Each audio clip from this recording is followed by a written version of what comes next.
How to sell options on Robinhood before expiry. Hi everyone, in this episode I'm going to show you how to sell options on Robinhood before expiry. If you want to sell options on Robinhood before expiry, you can follow these steps. There are several risks involved in these following steps, however you can give it a try. First thing first, you need to go ahead and log in into your Robinhood account. Once you're logged in, it's going to take you to the interface something like this.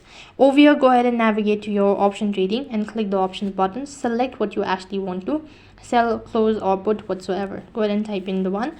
In my case, I'm going to go with the Bitcoin, and here you'll be able to see all of the information. After you've selected the options such as sell, to close, or whatsoever, enter the quantity of option contract you want to sell. Now keep in mind that this one option contract typically represents 100 shares of underlying assets as well. Then set a price. After that, review and confirm, monitor the executions. Prior to your expiry date, you can try to sell your long call as well. In doing so, you'll realize any profits or losses associated with the trade.